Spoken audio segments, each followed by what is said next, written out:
The Coral Island by R. M. Ballantyne, A Tale of the Pacific Ocean. Chapter 12. Rest is sweet as well for the body as for the mind. During my long experience amid the vicissitudes of a checkered life, I have found that periods of profound rest at certain intervals, in addition to the ordinary hours of repose, are necessary to the well-being of man. And the nature as well as the period of this rest varies according to the different temperaments of individuals and the peculiar circumstances in which they may chance to be placed. To those who work with their minds, bodily labor is rest. To those who labor with the body, deep sleep is rest. To the downcast, the weary, and the sorrowful, joy and peace are rest. Nay, further, I think that to the gay, the frivolous, the reckless, when sated with pleasures that cannot last, even sorrow proves to be rest of a kind, although, perchance, it were better that I should call it relief than rest. There is indeed but one class of men to whom rest is denied. There is no rest to the wicked. At this I do but hint, however, as I treat not of that rest which is spiritual, but, more particularly, of that which applies to the mind and to the body. Of this rest we stood much in need on our return home, and we found it exceedingly sweet when we indulged in it after completing the journey just related. It had not, indeed, been a very long journey. Nevertheless, we had pursued it so diligently that our frames were not a little prostrated. Our minds were also very much exhausted in consequence of the many surprises, frequent alarms, and much profound thought to which they had been subjugated, so that when we lay down on the night of our return under the shelter of the bower, we fell immediately into very deep repose.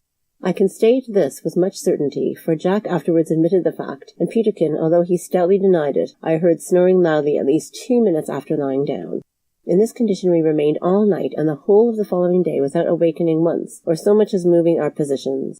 When we did awake it was near sunset, and we were all in such a state of lassitude that we merely rose to swallow a mouthful of food. As Peterkin remarked, in the midst of a yawn, we took breakfast at tea-time and then went to bed again, where we lay till the following forenoon. After this we arose very greatly refreshed, but much alarmed lest we had lost count of the day. I say we were much alarmed on this head, for we had carefully kept count of the days since we were cast upon our island, in order that we might remember the Sabbath day, which day we had hitherto, with one accord, kept as a day of rest, and refrained from all work whatsoever. However, on considering the subject, we all three entertained the same opinion as to how long we had slept, and so our minds were put at ease. We now hastened to our water garden to enjoy a bathe, and to see how did the animals which I had placed in the tank. We found the garden more charming, pellucid, and inviting than ever, and Jack and I plunged into its depth and gambolled around its radiant coral groves, while Peterkin wallowed at the surface and tried occasionally to kick us as we passed below. Having dressed, I then hastened to the tank, but what was my surprise and grief to find nearly all the animals dead and the water a putrid condition. I was greatly distressed at this, and wondered what could be the cause of it. "Why, you precious humbug," said Peterkin, coming up to me. "How could you expect it to be otherwise? When fishes are accustomed to live in the Pacific Ocean, how can you expect them to exist in a hole like that?" "Indeed, Peterkin," I replied, "there seems to be truth in what you say. Nevertheless, I now think of it, and there must be some error in your reasoning, for if I put in but a few very small animals, they will bear the same proportion to this pond that the millions of fish bear to the ocean." "I say, Jack," cried Peterkin, waving his hand, "come here like a good fellow. Ralph is actually talking philosophy. Do come to our assistance, for he's out of sight beyond me already." "What's the matter?" inquired Jack, coming up while he endeavoured to scrub the long hair dry with a towel of coconut cloth. I repeated my thoughts to Jack, who, I was happy to find, quite agreed with me.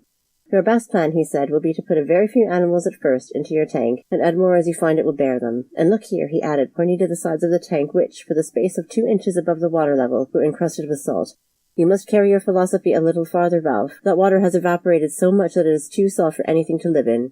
You will require to add fresh water now and then, in order to keep it at the same degree of saltiness as the sea."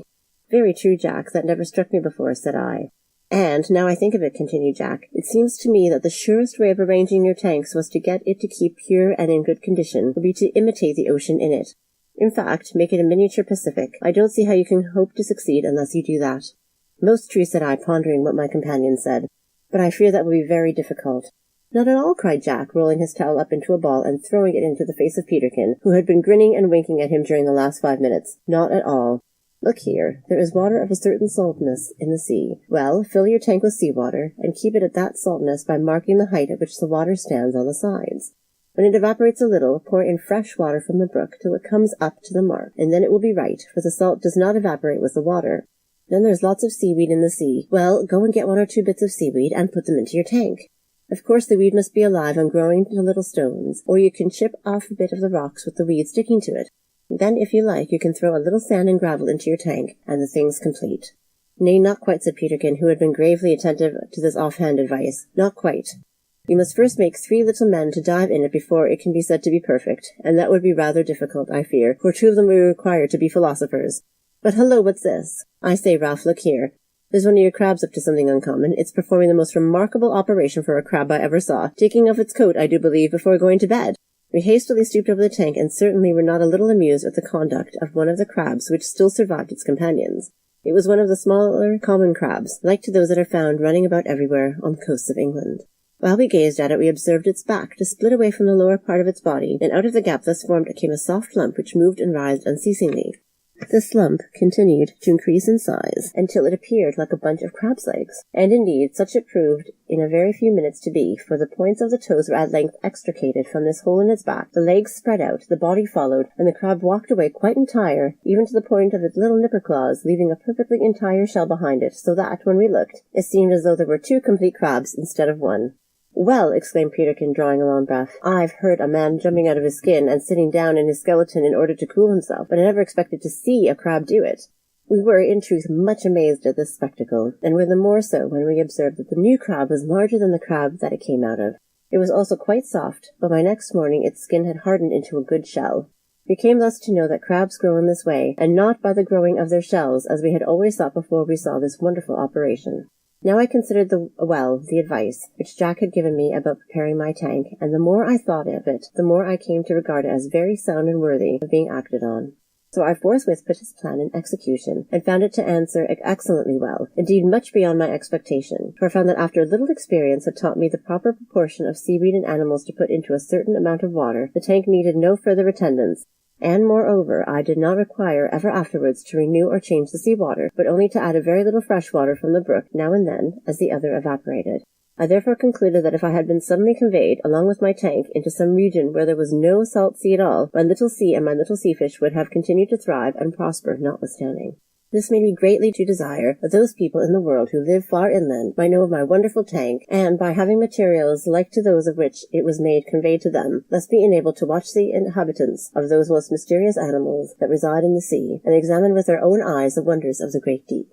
For many days after this, while Peterkin and Jack were busily employed in building a little boat out of the curious natural planks of the chestnut tree, I spent much of my time in examining with the burning glass the marvellous operations that were constantly going on in my tank. Here I saw those anemones which cling like little red, yellow, and green blobs of jelly to the rocks, put forth, as it were, a multitude of arms, and wait till little fish or other small animalcules unwarily touch them, when they would instantly seize them, fold arm after arm around their victims, and so engulf them in their stomachs. Here I saw the ceaseless working of those little coral insects whose efforts have encrusted the islands of the Pacific with vast rocks and surrounded them with enormous reefs, and I observed that many of these insects, though extremely minute, were very beautiful, coming out of their holes in a very fine circle of threads, and having the form of a shuttlecock. Here I saw curious little barnacles opening a hole in their backs, and constantly putting out a thin feathery hand, with which, I doubt not, they dragged their food into their mouths.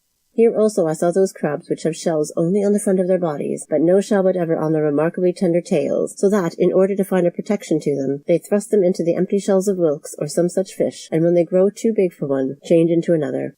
But most curious of all, I saw an animal which had the wonderful power, when it became ill, of casting its stomach and its teeth away from it, and getting an entirely new set in the course of a few months. All this I saw, and a great deal more, by means of my tank and my burning glass, but I refrain from setting down more particulars here, as I have still much to tell of the adventures that befell us while we remained on this island.